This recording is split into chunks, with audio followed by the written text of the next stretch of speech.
Hello friend, welcome back to our channel. तो आज की इस वीडियो में समझ लेते हैं कि लिबर्टी क्या होती है। तो सबसे पहले जो लिबर्टी, उसका मीनिंग होता है आपका क्या? स्वतंत्रता।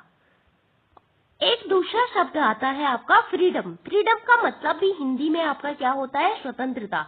सो लिबर्टी और आपके फ्रीडम में क्या अंतर है? तो क्या आपने कभी सुना है कि इंडिया ने लिबर्टी मूवमेंट लड़ा, हमारे लिबर्टी फाइटर, हमारा लिबर्टी आंदोलन, इस तरह से? तो नहीं सुना होगा आपने। आपने हमेशा सुना होगा हमारे फ्रीडम फाइटर, हमारे फ्रीडम मूवमेंट, इस तरह से हमारा स्वतंत्रता आंदोलन, फ्रीडम मूवमेंट। तो लिबर्टी मूवमेंट, लिबर्टी आंदोलन कभी किसी ने नहीं सुना होगा, क्योंकि लिबर्टी का जो प्रयोग है वो हमेशा किस सेंस में होता है? व्यक्ति के सेंस में। क्योंकि जो लिबर्टी शब्द है आपका उदारवाद यानी लिबरलिज्म से ही निकला हुआ है लिबर्टी। तो जितने भी उदारवादी जो विचारक होते हैं वो हमेशा इंडिविजुअल के केस में किसका प्रयोग करते हैं? आपसे लिबर्टी का प्रयोग करते हैं। तो इन दोनों शब्दों को हम इंटरचेंजेबली यूज करते हैं, कभी एक के अर्थ में कभी दूसरा का प्रयोग करते हैं। तो लिबर्टी का हमेशा प्रयोग होता है आपके किसके सेंस में? व्यक्ति के सेंस में। जहाँ पे हम एक व्यक्ति के बात करते हैं तो उसको कहते हैं आप लिबर्टी।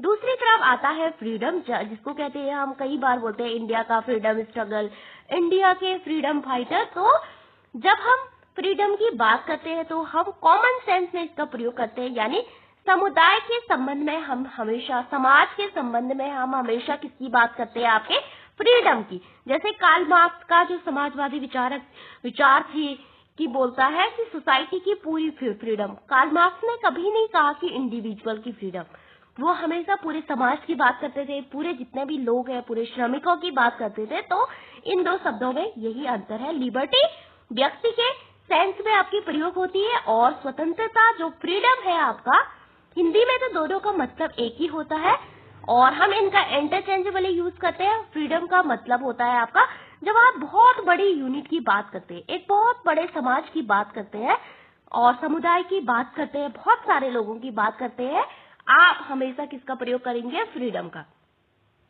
तो समझ लेते हैं कि लिबर्टी, तो श्री अरविंदो कहते हैं कि आप इस दुनिया में इंसान को कुछ भी दे दीजिए, उन सब में आपकी इम्पोर्टेंट है लिबर्टी, जो कि स्वतंत्रता कभी भी हमें छोड़नी नहीं चाहिए।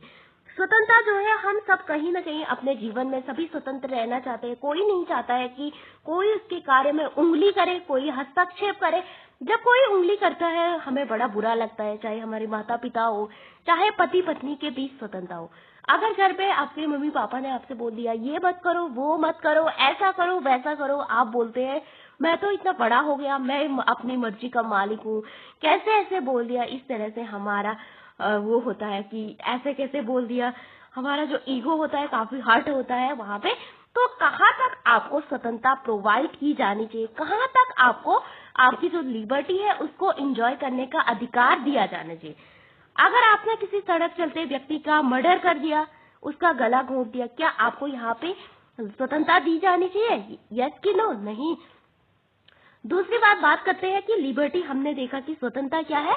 आपका प्रतिबंधों का अभाव के रूप में आपकी स्वतंत्रता को परिभाषित किया जाता है। आपको कुछ भी सोचने की स्वतंत्रता है, कुछ भी करने की स्वतंत्रता है, अपने भावों को अभिव्यक्त करने की आपको पूरी स्वतंत्रता है। फिर आता है क्या आपकी स्वतंत्रता आपकी एब्सोल्यूट है? क्या आप हमेशा अपने भाव विचार व्यक्त कर सकते हैं? क्या सरकार उस पर कोई रिस्ट्रिक्शन लगा सकती है कि नहीं? तो आपकी जो स्वतंत्रता है वो आपकी निरंकुश नहीं है, सरकार के द्वारा उस पर युक्त प्रतिबंध लगा सकते। कैसे? उदाहरण से समझते हैं। आप गए बॉर्डर पे घूमने और आप यहाँ पे भारत और पाकिस्तान का जबरदस्त युद्ध चल रहा है। तो आपने बोला कि आज तो मैं दोनों देश के बॉर्डर पे बीच पे यहीं पे बैठ के आपकी चाय पीऊंगी, और आप बैठ जाते हैं यहाँ पे और चाय पीने लगते हैं। तो आपको जो सरकार, उसके जो अधिकारी है वो बोलेंगे कि बेटा अंदर जाओ, कहीं और जाके आप चाय पी लो, यहाँ पे आप चाय नहीं पी सकते, क्योंकि आपकी जान को यहाँ पे खतरा हो सकता है, आपके जो मौलिक अधिकार है यहाँ पे उसका उल्लंघन होता है, क्योंकि सरकार यहाँ पे आपको रोक रही है। तो जब आपके जो किसी भी सिक्योरिटी का उल्लंघन होता है, संप्रभुता का हनन होता है, तो सरकार आप पे रिस्ट्रिक्शन लगा सकती है। दूसरा, आपने सुना होगा कोविड के टाइम पे देखा होगा कि आप कहीं भी नहीं जा सकते थे। घर के अंदर सरकार ने बोला कि बेटा आप घर के अंदर रहो, अगर आप बाहर निकले तो हम आपको जेल में बंद कर देंगे, अगर आप कहीं भी गए हम आपके खिलाफ कार्रवाई करेंगे। आप तो बोलेंगे कि मेरा मौलिक अधिकार का हनन हो रहा है, सरकार मुझे रोक रही है। क्यों? क्योंकि यहाँ पे जो था स्वास्थ्य का खतरा था, अगर आप बाहर निकले तो उससे बहुत सारे लोगों को आपकी बीमारी फैल सकती थी। इसलिए सरकार ने बोला कि अगर आप बाहर निकले हम आपको बंद कर देंगे जेल में। तो यहाँ पे आपके मौलिक अधिकार का उल्लंघन हुआ। यस, हुआ। क्यों? क्योंकि उस पे ऐसी व्यवस्था है कि सरकार चाहे तो उस पे क्या लगा सकते हैं, युक्त प्रतिबंध लगा सकती है। निरंकुश नहीं है आपकी स्वतंत्रता, आपके मौलिक अधिकार जो है एब्सोल्यूट नहीं है। 19(2) कहता है आपका इस तरह से कि उस पे आपकी स्वतंत्रता लगाई, मतलब स्वतंत्रता पे आपके मौलिक अधिकारों पे प्रतिबंध लगाया जा सकता है। ओके, तो ये था। तो with in social and legal limits उस पे लगा सकती है कौन? सरकार। तो हमने जान लिया स्वतंत्रता। अब जान लेते हैं कि स्वतंत्रता का उदय कैसे हुआ, कैसे लिबर्टी आई। जब हम बात करते हैं प्राचीन ग्रीक जितने भी विचारक है, चाहे वो प्लेटो है चाहे अरस्तु है, तो क्या कभी प्लेटो ने बोला कि व्यक्ति को स्वतंत्र कर दीजिए, उसको स्वतंत्रता दे दीजिए? क्या कभी अरस्तु ने बोला कि व्यक्ति को स्वतंत्र कर दीजिए? वो स्वतंत्र करने की बात कभी नहीं कहते हैं आपके प्लेटो और अरस्तु ने कभी भी व्यक्ति को आपका आगे नहीं रखा है। उन्होंने हमें हमेशा आगे रखा है। किसको? राज्य को, समाज को। उन्होंने कभी महत्व नहीं दिया आपकी व्यक्ति की स्वतंत्रता को, कभी महत्व नहीं दिया आपकी किसको? इंडिविजुअल के जितनी भी समानता होती है, उसके राइट होते हैं उसको।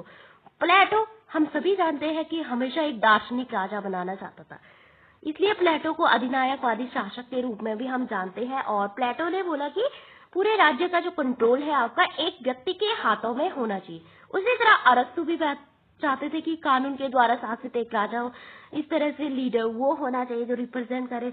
तो प्लेटो और अरस्तु ने कभी बात नहीं की स्वतंत्रता की, समानता की। तो वो जानते हैं कि स्वतंत्रता का उदय कैसे होता है, क्योंकि उन्होंने हमेशा राज्य और समाज को प्रथम रखा है।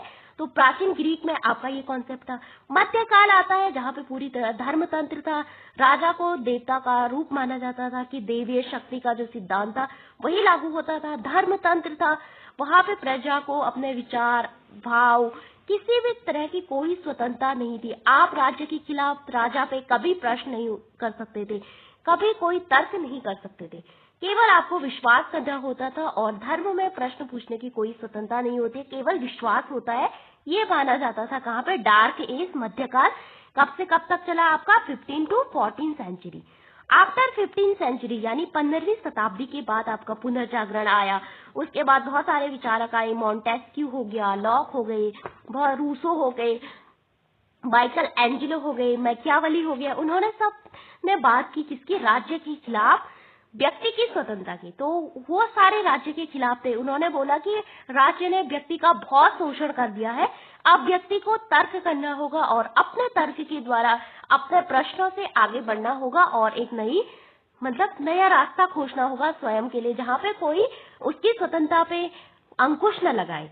इसीलिए जो मैकियावेली है अपनी पुस्तक डिस्कोर्स ऑन लिबर्टी में कहते हैं गणतंत्रवाद का विचार, स्वतंत्रता का विचार। तो इस तरह से मैकियावेली के बाद आपका स्वतंत्रता पे काफी फोकस किया जाता है, क्योंकि स्वतंत्रता जो शब्द है आपका लिबर्टी, वो आपका उदारवाद यानी लिबरलिज्म से ही निकला हुआ है।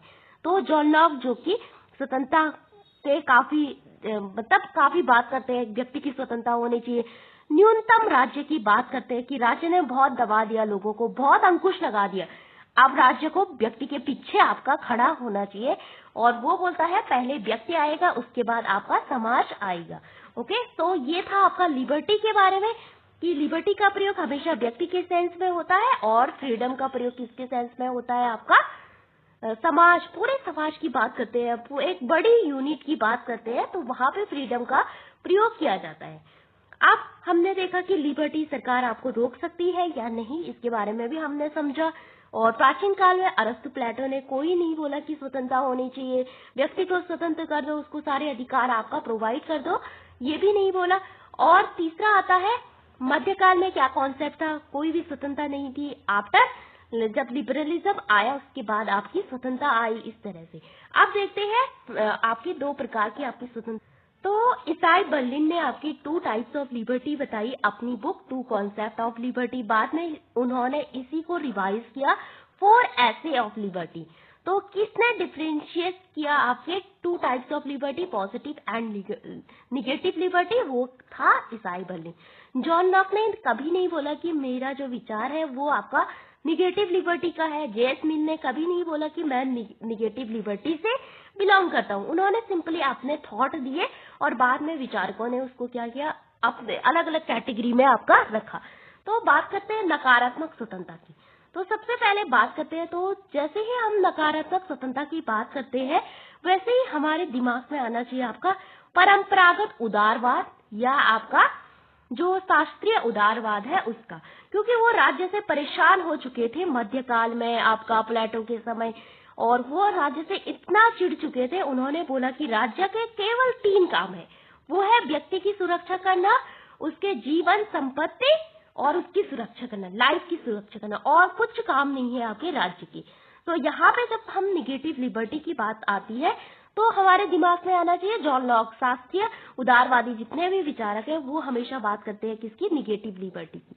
उन्होंने कभी नहीं बोला कि राज्य को समाज कल्याण भी करना चाहिए, तो इसलिए उन्होंने क्या बोला, मिनिमम स्टेट, न्यूनतम राज्य होना चाहिए। और आपका क्लासिकल लिबरलिज्म से बिलोंग करता है, राज्य को कोई इंटरफेरेंस नहीं किया करना चाहिए। तो ये कौन कौन से हैं आपके, जॉन लॉक, जेएस मिल और ईसाई बर्लिन। तो ये क्या बोलते हैं कि जो है आपका राज्य को किसी भी प्रकार का हस्तक्षेप नहीं करना चाहिए। अगर सपोज कोई व्यक्ति है यहाँ पे, रिक्शा वाला कोई है, वो अपने बच्चे को क्या करना है, पायलट बनाना चाहता है, तो यहाँ पे जो राज्य होगा वो क्या बोलेगा, अगर आपके पास पैसे हैं खुद बनाओ पायलट, हम आपको कोई सपोर्ट नहीं देंगे, क्योंकि हमारे केवल 3 काम है, वो पहले से हमको दे चुका है। वो है आपकी जान की सुरक्षा करना, दूसरा है आपकी संपत्ति की सुरक्षा करना, और आपकी स्वतंत्रता की सुरक्षा करना। केवल 3 काम है मेरे, मैं आपकी कोई हेल्प नहीं करना चाहता हूँ, और आप इसमें मतलब आप मुझे विवश मत कीजिए, इस तरह से बोलते हैं। दूसरा, यहाँ पे राज्य की कोई जिम्मेदारी नहीं होती है, कहाँ पे, नकारात्मक स्वतंत्रता में, और ये क्लासिकल लिबरलिज्म से आपका रिलेटेड। दूसरा आता है पॉजिटिव। यहाँ पे जब हम पॉजिटिव की बात करते हैं तो हमारे दिमाग में आना चाहिए आपका आधुनिक उदारवाद। तो आधुनिक उदारवाद जितने भी आपके थिंकर है, चाहे वो ग्रीन है आपका, 38 ग्रीन, रूसो, हीगल, तो ये बोलते हैं कि अब राज्य का काम क्या है, केवल व्यक्ति की जो है, अब थोड़ा हम वो भी करेंगे, आपका कल्याण भी करेंगे। जो भी आपके बिलो पॉवर्टी लाइन पीपल है उनका कल्याण करना हमारा कर्तव्य है, और हम क्या है, किसी भी व्यक्ति को उसके विकास में सहायता कर सकते हैं, उसकी क्षमताओं को पहचानने में उसकी मदद कर सकते हैं। लेकिन यहाँ पे व्यक्ति के अंदर क्षमता तो है, लेकिन राज्य जो है आपकी कोई मदद नहीं कर सकता है। लेकिन यहाँ पे आपका राज्य आपकी मदद कर सकता है यहाँ पे, और राज्य बोलता है आपके अंदर अगर क्षमता है तो हम आपको सपोर्ट देंगे, हम आपको आपके पायलट तक पहुंचाएंगे, और सारी ट्रेनिंग की फैसिलिटी क्या है, हम आपको देंगे। ये बोलता है नहीं, हमारा कोई दायित्व नहीं बनता है, आपके पास पैसा है, जो भी है खुद करो। ये बोलता है नहीं, अगर आपके पास कैपेबिलिटी है तो राज्य आपको वहां तक पहुंचाएगा। कौन, सकारात्मक उदारवाद। तो ये किससे रिलेटेड है, कल्याणकारी राज्य की कॉन्सेप्ट आता है यहाँ पे, welfare state, modern liberalism, self realization. यदि आपके अंदर क्षमता है तो हम आपकी मदद करेंगे। कौन बोलता है, सकारात्मक उदारवाद। अच्छा है, निगेटिव वाला बड़ा खड़ूस है, बोलता है कि नहीं, मेरे तो सिर्फ 3 काम है। ओके, तो ये थे इससे रिलेटेड थिंकर। कौन से थिंकर किस पीरियड से रिलेटेड है, ये भी आपको प्रश्न पूछा जाता है। हु गवर्न मी, रूसो का क्या कॉन्सेप्ट है, इसके अलावा जेएस मिल कहाँ से आते हैं। तो यहाँ पे आती है कुछ निगेटिव और पॉजिटिव लिबर्टी। किसने डिफरेंस किया था, आपका ईसाई बर्लिन ने 2 कॉन्सेप्ट ऑफ लिबर्टी बुक में। उसके बाद 4 ऐसे ऑन लिबर्टी में उन्होंने रिवाइज किया, 2 टाइप्स ऑफ लिबर्टी के बारे में बताया कि ये पॉजिटिव है, ये निगेटिव है। निगेटिव का मतलब है आपका शास्त्रीय उदारवाद, परंपरागत उदारवाद, जहाँ पे बोलता है राज्य के केवल 3 काम है, आपको कुछ भी बनना है, राज्य आपकी कोई मदद नहीं करेगा, मिनिमम स्टेट का कॉन्सेप्ट है, और हम आपकी किसी भी चीज में इंटरफेरेंस नहीं कर सकते हैं। लेकिन पॉजिटिव क्या बोलता है, बाद में आता है और काफी अच्छा होता है। सरकार आपका कल्याण करेगी, सरकार आपको सपोर्ट करेगी, और आपको जहां तक जाना है, पायलट बनना है, कुछ भी बनना है, हम आपको सपोर्ट करेंगे, हम आपकी पूरे ट्रेनिंग में आपकी सहायता करेंगे, इस तरह से हम आपको पैसे देंगे, इस तरह से बात करता है। तो यहाँ पे राज्य का क्या है, कल्याणकारी पर्सपेक्टिव देखने को मिलता है। अब जानते हैं कुछ अन्य चीजें। तो बताया हमने कि किसने डिफरेंस किया पॉजिटिव में, ईसाई बर्लिन ने। तो की थिंकर निगेटिव में क्या बोलता है आपका, from interference specially from the state. तो यहाँ पे स्टेट जो है कोई इंटरफेरेंस नहीं करता है, और एब्सेंस ऑफ रिस्ट्रिक्शन, कोई भी रिस्ट्रिक्शन, आपका focus on individual as defining liberty, only 3 काम है आपका, मिनिमम रूल है, लीगल इक्वालिटी, इंडिविजुअल सेंट्रिक है आपके, और जो पॉजिटिव है वो आपको फुल पोटेंशियल को डेवलप करने में आपकी मदद करेगा, power to opportunity and society की मदद करता है, और सेल्फ डेवलपमेंट में आपका साथ देगा। सोसाइटी सेंटर है, यानी इंडिविजुअल का कल्याण करने में उसकी सहायता करना है।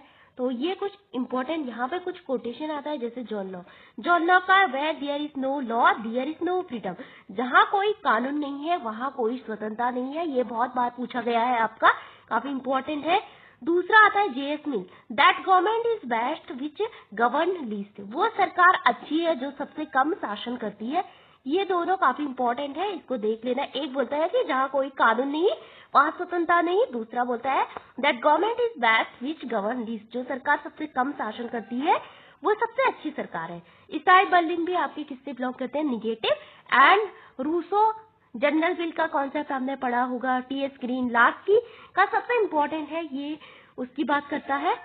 कार्ल मार्क्स इम्पोर्टेंट है आपका, तो देख लेना इनके कोटेशन, हर बार आपके एग्जाम में पूछे जाते हैं। तो आज की वीडियो में हमने पढ़ा लिबर्टी के बारे में कि लिबर्टी कहाँ से आई, लिबर्टी का प्रयोग हम कैसे करते हैं इंडिविजुअल और सोसाइटी के सेंस में।